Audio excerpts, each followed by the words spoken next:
All right, thanks everybody. Good morning. So I had my first student, Linda Struba, did her PhD on tidal disruptions and finished in 2011 when there really wasn't that much data. So it's really quite amazing to be here and see the amount of progress over the last 10 years. It's a testament to the great work by this community.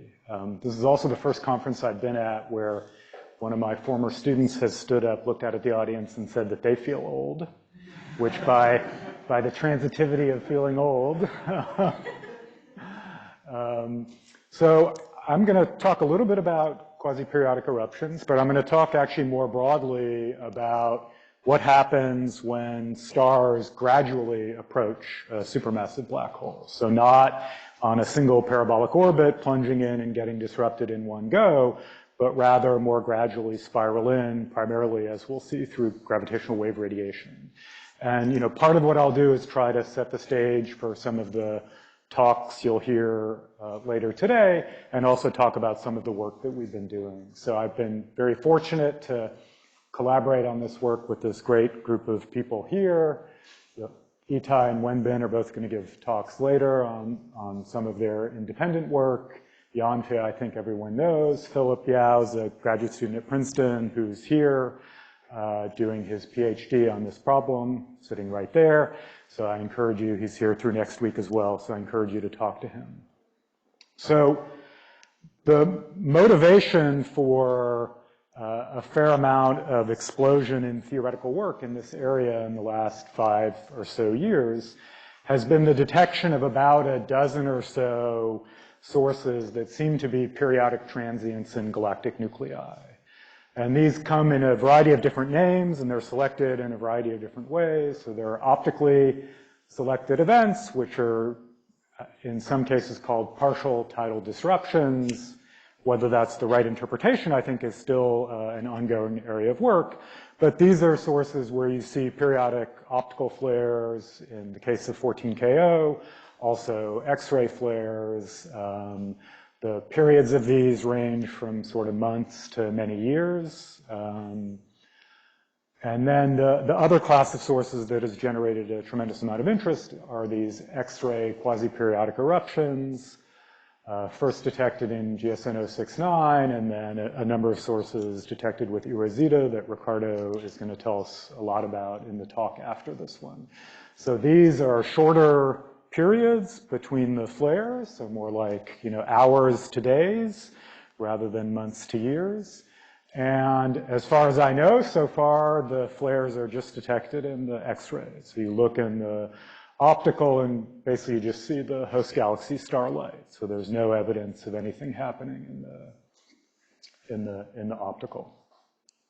Okay, and in one of these cases, in particular the system assassin 14Ko, there's a measured period derivative. So the period between the optical flares is decreasing on a time scale of about 100 years.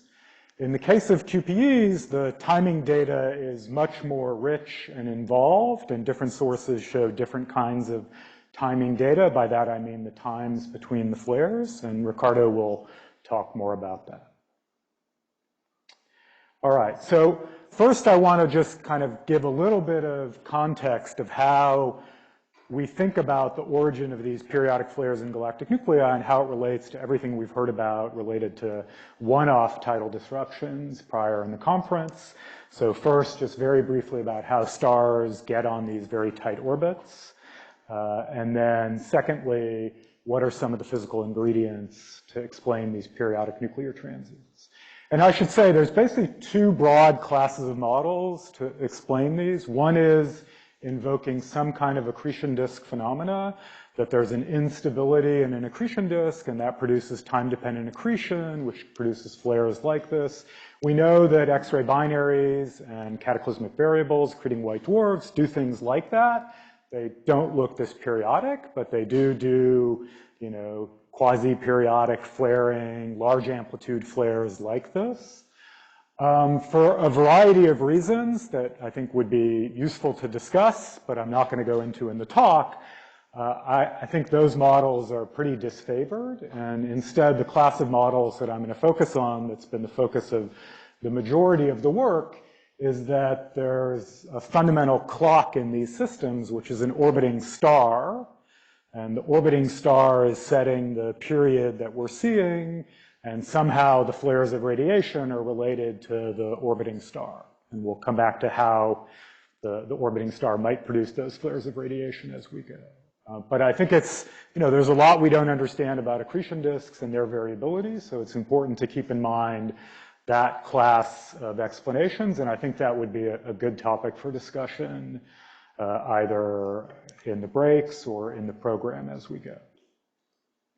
Okay, so I think the main channel for getting stars really close to supermassive black holes is the binary analog of how you produce a tidal disruption event. So instead of a single star coming in on an orbit that disrupts the star, you have a binary star system that comes in, and the tidal force of the black hole breaks the binary apart. So the semi-major, the pericenter distance you need to be at to break the binary apart is exactly the same as what it takes to break the star apart, and you just replace the binary semi-major axis with the radius of the star. So that's the tidal disruption of the binary. And just like in the single star case, where half the star is blown out on unbound orbits and half the star is accreted onto the supermassive black hole, in the binary case, half the binary is blown out. So one of the stars is ejected from the system as a high-velocity star coming from the nucleus of the galaxy, and another star in the binary system remains bound to the black hole. And the rate of this is probably of order 10% or so of the single TDE rate, where that 10% number is basically just the fraction of low-mass stars that are in binary systems. So by analogy to how one calculates the orbital period of the bound debris in a tidal disruption event, you can calculate the orbital period of the star that's left bound in this process. The pericenter distance of the star that's left bound is basically the same as the pericenter of the binary. That's just from angular momentum conservation. And then the usual energy arguments that set the bound orbital debris in a single TDE, single star TDE, sets the period of the bound star that's left behind by this process. And notice I've been very optimistic here, and I've said my binary is consisting of two stars that are touching. That's basically as close as you can get. And in that limit, you end up with a period of about 100 days. And so given this period and this pericenter distance, that would be an eccentricity of 0.98 or something like that. So typically, the stars that are left behind by this process have orbital periods of years or more, and eccentricities initially that are large, 0.98, 0.99. But with these parameters, the star will in-spiral quite quickly by gravitational wave radiation. Millions or tens of millions of years, less than the age of the star. And so the star starts out with this orbit, but it quickly evolves under the action of gravitational wave radiation. And as the star spirals in closer to the black hole, all kinds of interesting things can start happening that might produce flares of radiation and periodic transients or other types of transients at the centers of galaxies. And that includes tidal heating of the star, changing the structure of the star. That includes potential stripping of the outer layers if the star gets close enough to the supermassive black hole. And it includes the star running into an accretion disk that might be there, and that producing all kinds of interesting fireworks. And so what those of us who are thinking about this theory are trying to do is really trying to understand the interplay between all of these physical processes and how that might give rise to this class of periodic transients that we're seeing at the centers of galaxies, and maybe other classes of transients too that haven't yet been detected.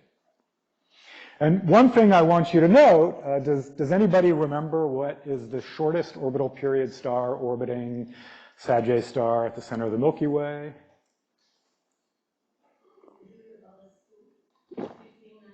Yeah, so 15 years, right? That's the one that has the beautiful ellipse that's been fully observed. The periastron precession has been observed.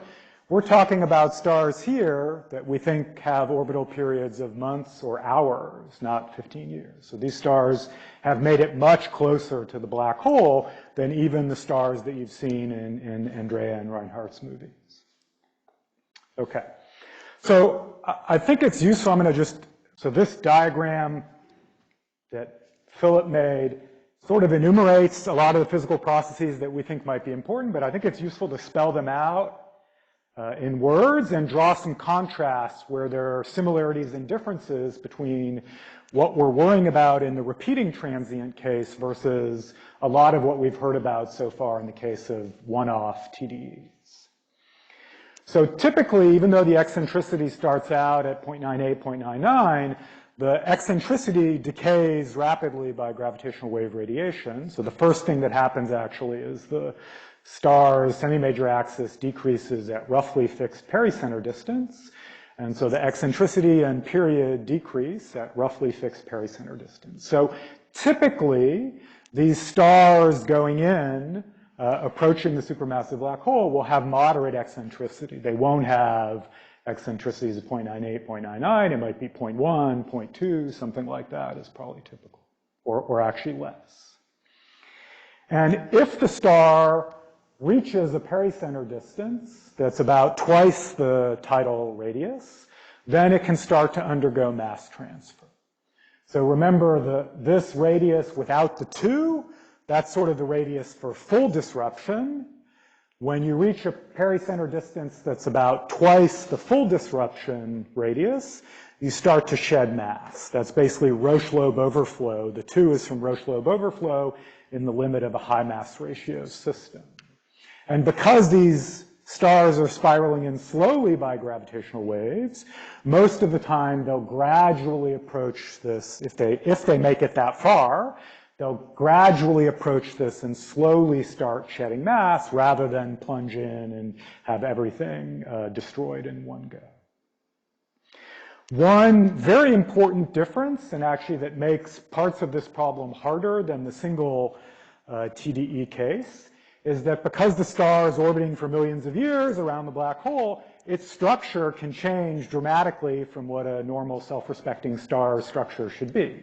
And in particular, the cumulative effect of tidal heating can radically change the structure of the star. And so to understand what's going on, one needs to follow the evolution of the structure of the star along with all the other stuff that might produce the electromagnetic radiation.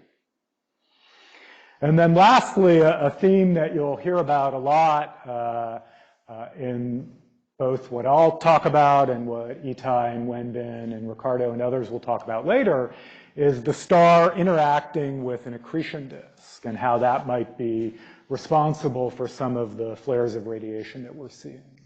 And there's actually 3 independent sources of that accretion disk that could all be important potentially in different systems, in principle in the same system over time, okay?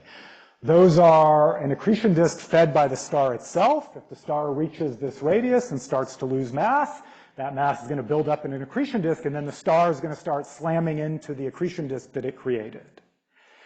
Another possibility, which Itai and Brian have, I think, very importantly emphasized, and Itai is going to talk more about, is that the star can start slamming into an accretion disk that's created by a separate parabolic TDE.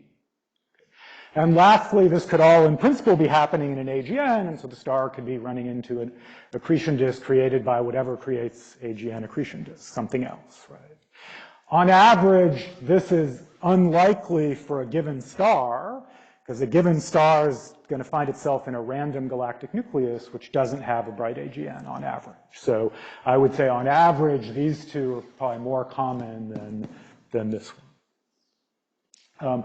The interaction with the accretion disk radically changes the structure of the star. So again, we have this coupled problem of needing to figure out how the star's structure is changing over time to understand what's going on. And then lastly, the interaction with the accretion disk can produce flares of radiation, a few of which are similar in kind to what we've talked about in the case of TDEs, and one of which is different. So the one that's different, which Itai will talk about in particular, and I'll talk briefly about at the end, is as the star potentially slams into the accretion disk, that shocks part of the accretion disk, and that can produce a flare of radiation. Okay? The other possibility is that as mass gets stripped off the star, both by tidal forces and or by running into the disk, that mass can potentially accrete onto the black hole, producing a flare of radiation, or that mass can shock, circularizing, producing a flare of radiation. So this is sort of like the debate between circularization shocks and accretion in TDEs, right? And this is the new game in town we have because we have a star and a long-lived disk. Okay, so that's a little bit of context, and what I want to do now is describe parts of this physics in a little bit more detail, tell you things that we've understood, things that we don't understand, and this last part is going to be more work in progress, in particular work that Philip's doing as part of his PhD thesis. So there's a nice, very rough but useful order of magnitude estimate you can write down for what is the heating of a star as it's orbiting around a supermassive black hole. So this is the heating rate of the star, this is the eccentricity of the orbit, that's the stellar binding energy, that's the dynamical time of the star, and then there's this ratio of the pericenter of the orbit to the tidal disruption radius. And the tidal heating rate is some crazy strong function of how far away the star is from the black hole. So the tidal heating rate decays as, roughly a power law, not exactly, but roughly, a power law in this ratio of how close the star is to the tidal disruption radius to some power that's like 11 or 15, or it turns out, thankfully, to not really matter. It's some big number like that. And so if you plug in numbers, and I should say this is a dimensionless coefficient that you can calculate. It depends on the structure of the star. It's different for different types of stars and different types of tidal excitation mechanisms, but that won't be crucial for what follows. So just a rough estimate is that if you're near the tidal radius, and the eccentricity is not too small, then the tidal heating rate of a star orbiting around a supermassive black hole is something like 1 million or 100 million times the luminosity of the sun. So that's a really big number, right? And the star can't handle that. And what that means is that as the star spirals in, well before it reaches the tidal disruption radius, it probably has its structure just completely modified by this enormous amount of energy that's being deposited in its interior by tides. And the response of the star, once this tidal heating rate is larger than the luminosity of the star responds by expanding. And that expansion causes the tidal radius to go up because the radius of the star goes up, and so it's a runaway process. The star starts to expand, the tidal heating rate goes up, the star expands even more, the tidal heating rate goes up even more, and you quickly reach a state where even if you thought the star was still outside the tidal radius, its radius has expanded to the point where it starts to undergo mass transfer onto the black hole. So really, for these stars on gradual orbits, generically, when the eccentricity isn't 0, it's probably more like 4 or 5 times the tidal radius where you start to undergo mass transfer. So what happens then? Well, this is very similar now to binary stars. It's a very weird binary star because it's like a solar mass star around a million solar mass black hole instead of a solar mass star around another solar mass star. But there's the same issue that happens in binary stars, whether the mass transfer is stable or unstable. So stable mass transfer means as the mass of the star goes down, because the star is losing mass to the black hole, okay, the mass transfer is stable if the pericenter of the orbit gets bigger relative to the tidal radius. Or put it another way, if the star shrinks in response to losing mass, then the mass transfer is stable, right? The star shrinks, it has to wait a while till tides puff it up, okay? And then it'll reach some balance between tidal heating and mass leaving the star. So this stable mass transfer process is actually unusual in this situation in that the star is accreted not on what would normally happen in binary stellar evolution, which would be the gravitational wave orbital decay timescale, the timescale for losing angular momentum. Instead, in this case, the star is accreted on the time it takes tides to puff up the star. And so that typically leads to a mass transfer rate of 10 to the minus 3, 10 to the minus 4, 10 to the minus 5 solar masses a year onto the supermassive black hole. So this could actually be responsible for a number of low luminosity AGN in galactic nuclei. And this is an example where we've done the calculation, not actually just waved my hands. So this is a MESA model. In MESA, you can model a star orbiting a million solar mass black hole. You use the binary stellar evolution features of MESA, and you have the companion be 1,000,000 times the mass of the sun. And we have some model that I'm sure is wrong in detail, but it's a toy model for how the tides deposit energy in the interior of the star. And what you see is for like 10,000 years, the accretion rate is between 10 to the minus 4 and 10 to the minus 5 solar masses a year. This is the rate at which the star is losing mass and at which the black hole is accreting mass from the star. So we get this AGN for 10,000 years that's accreting at about 10 to the minus 4, 10 to the minus 5 solar masses per year. And then you might notice that at the very end, it looks like something crazy happens. Suddenly, the accretion rate starts exponentially increasing on some super short time scale. And that's because the mass transfer has gone unstable. The mass of the star is decreased, the structure of the star has changed so much that now the star wants to expand as it loses mass. And that expansion causes a runaway increase in the accretion rate, mass loss from the star, accretion rate onto the black hole. So you get this huge rapid increase in the accretion rate onto the black hole. So this is the unstable mass transfer regime. And what Wenbin and I proposed, I would say is sort of a guess, is that maybe as that runaway mass transfer happens and you form an accretion disk around the black hole and the star starts running into that accretion disk around the black hole, maybe the interaction between the star and the disk actually regulates the runaway mass transfer, so it can't just run away and happen on a dynamical time. Instead, it happens on a time scale of 100 or 1,000 years. And I'll explain where this number comes from in a second. So we speculated that maybe QPEs were sort of this state where the star creates a disk, and then the star runs into the disk it created, and that lasts for 100 or 1,000 years, regulated by the interaction between the star and the disk. And the collision between the star and the disk produces these flares of radiation, and I'll get to how those might be produced in just a second. But there's another possibility. This self-regulation and things lasting 100 or 1,000 years is very uncertain, I would say, whether that actually happens.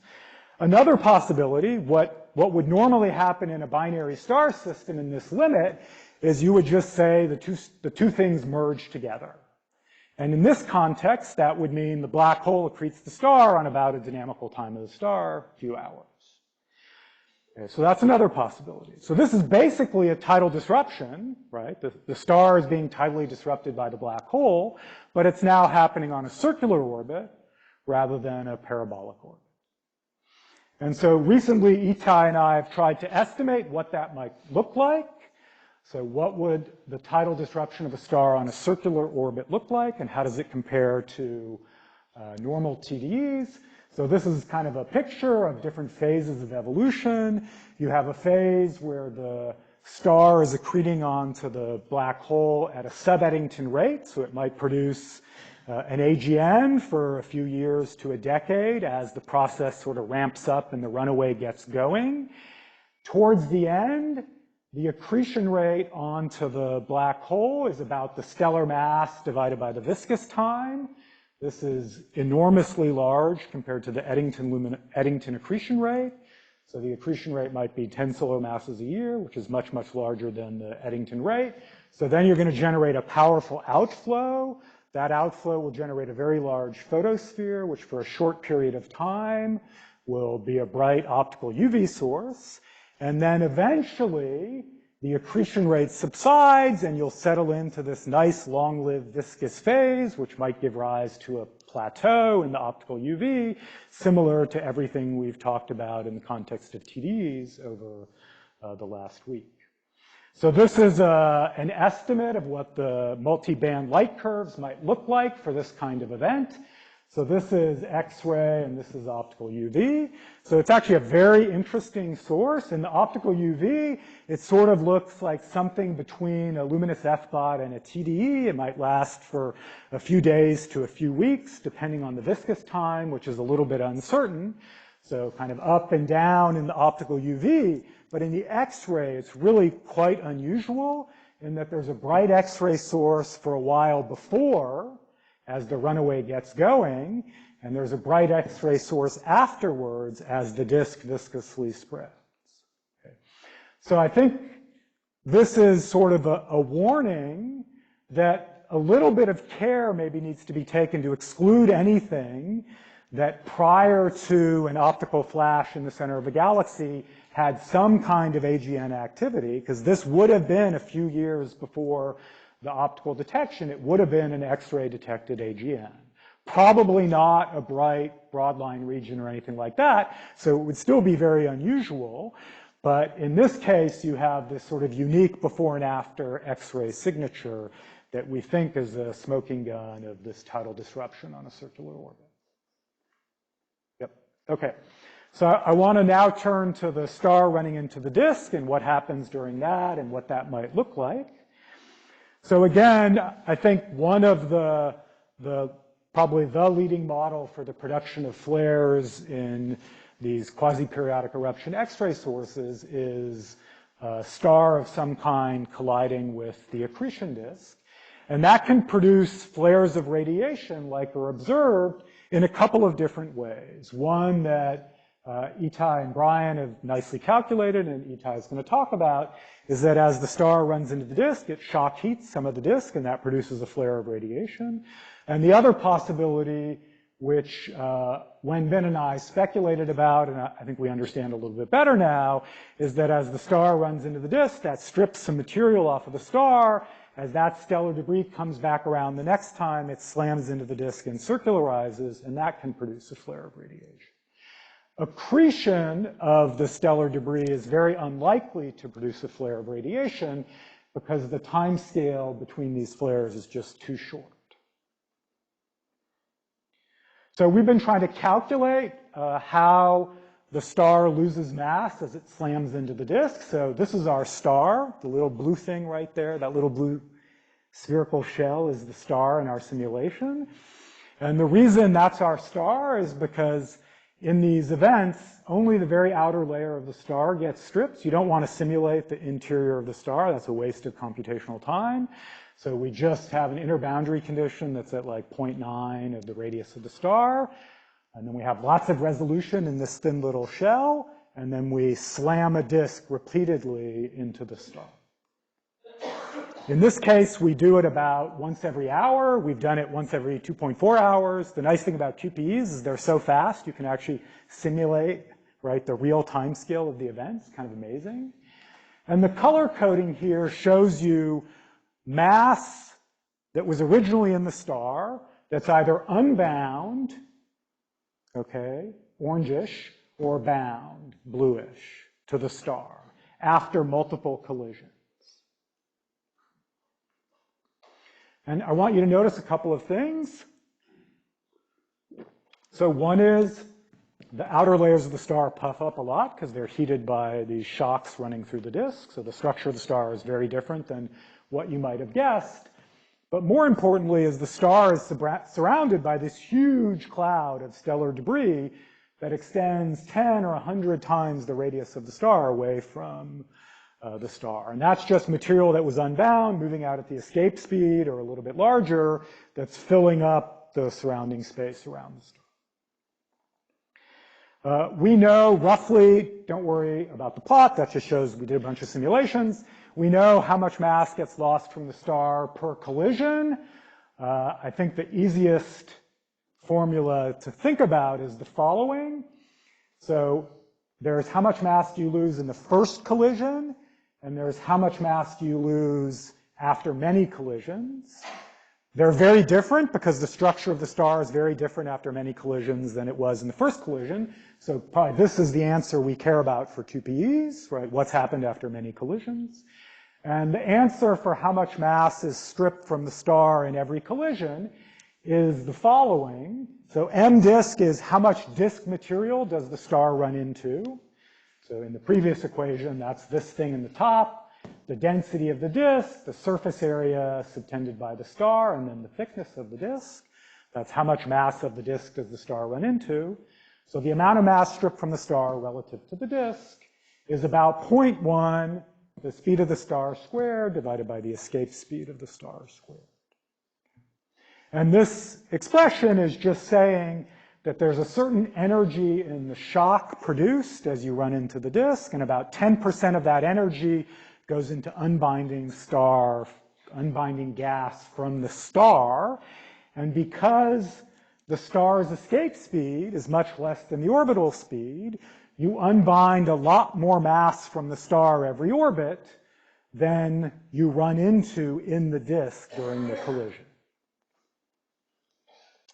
So that means to understand QPE flares, the dominant mass involved in every collision isn't actually the mass of the disk that's being shocked.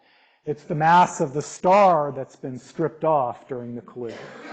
And the question is, where does that material go? So this shows you a calculation of where the stellar debris ends up half an orbit later when it collides with the disk again. So the simulations we've done don't include the gravity of the black hole. I've now put the gravity of the black hole into basically an analytic calculation of where the stellar debris ends up. And so what I want you to notice is this is so this is in the plane of the accretion disk the next time everything comes back around and runs into the disk. Where does everything end up? So the disk is in the z equals 0 plane. So this is an xy coordinate system in the plane of the disk. This is the star, which is roughly to scale in this dimension in size, and horribly not to scale in this dimension in size. Notice this is hundreds of stellar radii big. So the debris stream of the star, when it collides with the disk, is this very stretched out stream. It's stretched out in this direction by a distance that's related to the difference in semi-major axis that you have for material that's been ejected from the star, moving at about the escape speed of the star.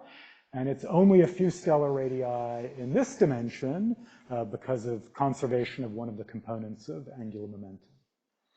So we think we understand now the area of the stellar debris when it comes back around and hits the disk after it's been shed from the star. We understand how much mass is shed from the star every collision. So we think we know what is the surface density of the stellar debris stream as it comes back around and slams into the disk. And the surface density of the stellar debris stream when it comes back around and slams into the disk relative to the surface density of the disk that it's running into is given by this kind of neat equation. So don't worry about the exact powers in this equation. You can stare at it and think about it later. What I want to emphasize now is that this number on the right-hand side can either be very big compared to 1 or very small compared to 1, depending on the orbit of the star relative to the tidal radius. That's the semi-major axis of the star relative to the tidal radius, and the ratio of the stellar mass to the black hole mass. So this suggests that there's actually two regimes, potentially, of transients produced in star-disk collisions.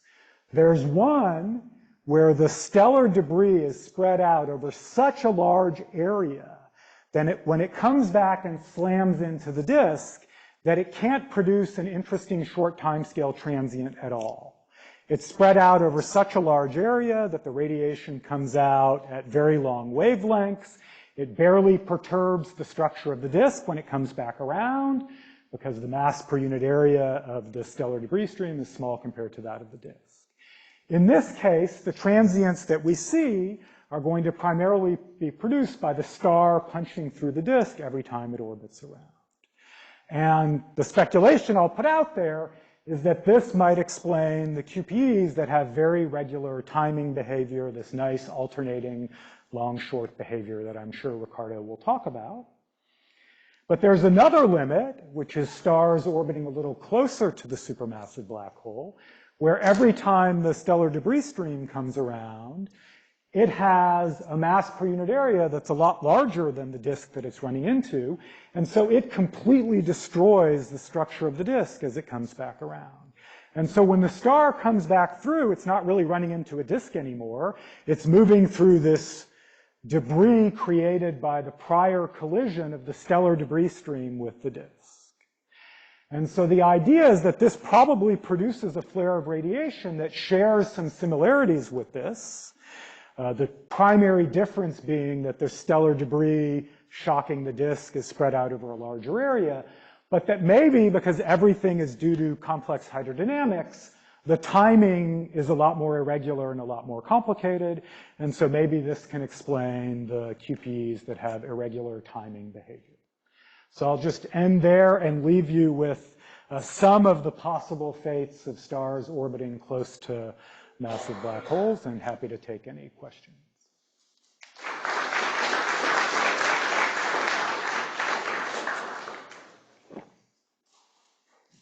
Maybe I can use my chair prerogative to ask the first question. This is very, very interesting work. With regards to these circular TDs that you're working on with Itai, I think they're maybe much better for producing jetted TDs in the sense that the material is much more bound to the black hole initially. This is sort of my view, is that it may be much easier to get really high accretion rates because you don't have this weakly bound material that may take a while. So I guess my question for you is, have you thought anything about how the magnetic field of the star that's been tidally heated could be different than that of an ordinary star, and can we get enough magnetic flux? So I think that's a great question. I agree. I mean, these naturally produce very, very super Eddington sources. And so, they may well produce interesting jets. The tidal flows inside the star, actually, tides do generate interesting flows in the star, which could generate a dynamo of some kind. We have not thought about that, but I think that's an interesting possibility. Thank you. Maybe we'll start over here. Sorry if I missed it, but what are you assuming about the angle between the star and the disk, and is that even an important parameter? Yeah, I'm just assuming that the angle between the star and the disk is not in the plane of the disk, which it's very unlikely to be because of precession. So the results are not, at the level that I'm discussing them, the results are not super sensitive to the exact angle of the collision. Thank you for your talk. And a comment and a question. Yep. Now, the comment is on the rate. Actually, from a rate of hypervelocity stars from the Hills mechanism, we have actually a robust measurement of the rates of hypervelocity stars in the galactic center from my group from dedicated searches in the Gaia catalog, and this is 10 to the minus 6 per year for stars with masses greater than 1, right. Insensitive to the mass function. But if you're asking what is the total rate, then it becomes sensitive to the mass function and can actually be uncertain by 2 orders of magnitude. Mm-hmm. So, and instead the question is, what is the smoking gun of this model, the disk-star interaction that can distinguish this model from others? So I think the smoking gun ultimately would be, for instance, to rule it out. Detection of orbital precession in the timing. So an inevitable prediction of these models is that in the timing between the flares, there should be secular evolution on longer timescales due to both nodal and apsidal precession. So, and I don't know if Ricardo's going to talk about that, but okay, Johin will talk about this. So to me, that would be really the smoking gun, that one would see the secular evolution in the orbit that's predicted. Okay, thank you. Hello, thanks for a great talk. So I'm wondering if you're expecting the star orbiting the black hole with some small eccentricity to have so much like tidal dissipation. Isn't the tidal dissipation going to damp the eccentricity of the orbit very quickly so that you do not actually accumulate so much tidal heating before you're become circular? So in general, the tides have trouble, even though the tidal heating rate is enormous, the tides still have trouble competing with gravitational wave orbital decay of the eccentricity. They can, the two timescales can actually be comparable depending on, some of the uncertainties in the exact tidal heating rate. So I think in detailed models, one would want to include the tidal circularization as well as the gravitational wave orbital decay, which we have not done yet, but I think it's not a completely dominant effect because gravitational waves are pretty fast, but it could be there at the same level. That's right. Yep. Okay, thanks. Over here. Yeah, great talk, thanks. Perhaps a naive question, but from what I recall from simulations of stars interacting with disks, the material internal to where the star interacts with the disk gets evacuated really fast into the black hole.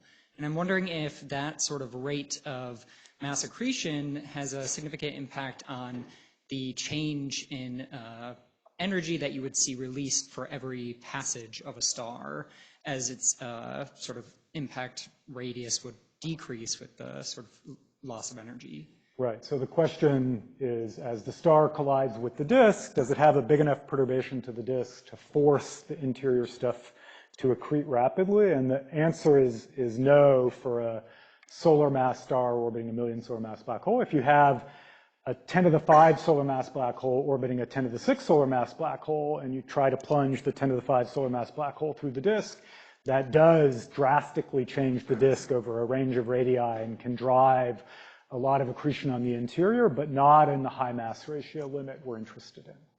Thanks. Yep. Okay, my question is regarding to the tidal heating. So you have an eccentric orbit which doesn't evolve very quickly, okay? And then you can imagine, let's say initially the star is unperturbed, and then one pericenter passage, the star starts to oscillate. And that oscillation may not damp. It may not really go into heat so quickly. And the next time when you come back to the pericenter, the mode is still there. The energy is still there. So and then it depends on the orbital and the interaction between the mode and the orbit. It may or may not, the mode amplitude may not keep going. Yeah, I think right? By the time one gets to small pericenter distances where the tides have a lot of energy, the nonlinear damping times are very fast. And so I think it's hard to maintain a lot of energy stored in the mode over many, many orbits. But that's my guess from estimates. Mm-hmm. But I agree that this regime of tides is a hard one, and it's a more nonlinear one than we're used to dealing with for stars and binary systems. So, but that's my guess right now. So the take is that when the mode becomes so nonlinear, yeah, that's right. Should damp. That you dissipate quickly each orbit. That's right. Mm-hmm. Thanks. Thanks for the very interesting talk. I have just a curiosity about the host system, the properties. For those that have been observed, do you have information if the supermassive black hole is also surrounded by a nuclear cluster, for example? I don't know. So the host galaxies of the QPEs are pretty low mass galaxies. Okay. I'm actually not sure about the nuclear star cluster question. I don't know if somebody wants to answer that. Well, in a couple of galaxies where the measurement could be done, there is evidence of a nuclear star cluster. Yeah. Okay. Thanks. I have a question about the MRI formation mechanism from Hughes mechanism followed by gravitational wave circularization. So you estimate, you assume that the two stars in the binary system touch with each other give like 0.98 eccentricity, so a very close pericenter. And we know that the gravitational wave circularization very sensitive to this pericenter. If your pericenter increased by 1 order of magnitude, the time scale would be increased by roughly 3 order of magnitude. My question is that if you adopt a more practical separation of binary system without a much larger pericenter, is the gravitational wave radiation sufficient enough to circularize this orbit? Right, so there's a distribution of initial semi-major axes of binary systems. And so you're absolutely right. If the two stars have an initial binary separation that's 50 solar radii, right, then you'll end up on an orbit that's unlikely to be able to decay by gravitational waves. So the ones that are interesting for producing stars that end up very close to the black hole are preferentially tighter binaries initially. But that's actually, you know, there's a very broad period distribution, so that's still a large fraction of binary systems. And there may, I don't know if Wenbin's going to talk about this, there may be dynamical mechanisms that preferentially turn these binaries into hard binaries as they orbit the supermassive black hole. But that's uncertain. Okay, thank you. Or at least you have CVs. Hi, great talk. I have a question about the elongated structure after the first collisions. Yep. So in the case in which that remains sort of compact enough to be detectable energetically, naively I would think, so the thickness gives you if you want, the cross-section of the collision, so sort of the ergs, the fluence, and how elongated it is would give you the duration, or that's too naive?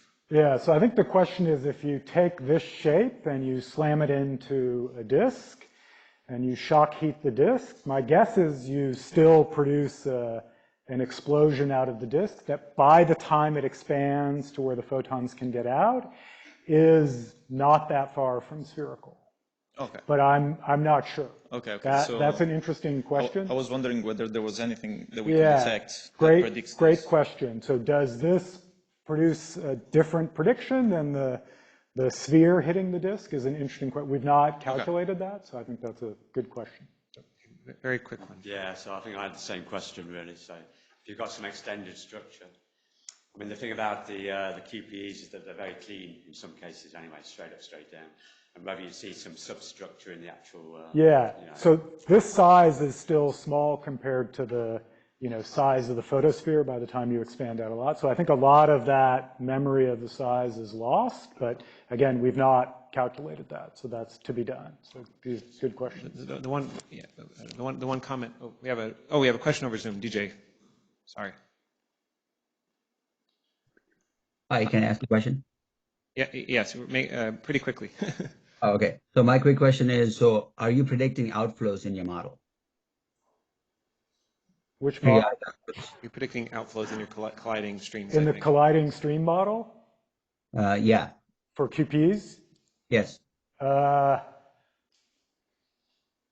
Yes, but no, I think not particularly interesting or different from just the star hitting the disk. If you like actual unbound outflows that would produce a jet or something, I think not obviously, I would say. Okay. All right. Thanks. So thank Elliot again.